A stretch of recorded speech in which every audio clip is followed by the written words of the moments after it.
ધાનેરાના સામરવાડામાં દલિત સરપંચ ઉપર લઘુમતી સમાજનો લોકોએ કર્યો હુમલો. સરપંચ પ્રોટેક્શન દિવાલની કામગીરી બાબતે સ્થળ પર જતા થયો હુમલો. પ્રોટેક્શન દિવાલ અને રસ્તા બાબતે સામાન્ય બોલાચાલીએ ઉગ્ર રૂપ ધારણ કરતા લઘુમતી સમાજના લોકોએ કર્યો હુમલો. લઘુમતી સમાજના લોકો હાથાપાઈ પર ઉતરી આવતા મામલો ઉગ્ર બન્યો. પ્રોટેક્શન દિવાલ બનાવવા સરપંચ મજૂરો સાથે ઘટના સ્થળે ગયા હતા. સમગ્ર મામલે સરપંચે ધાનેરા પોલીસ મથકે નોંધાઈ છે ફરિયાદ.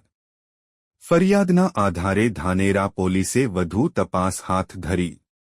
અહેવાલ રિપોર્ટ ભરત ઠક્કર ડીસા બનાસકાંઠા.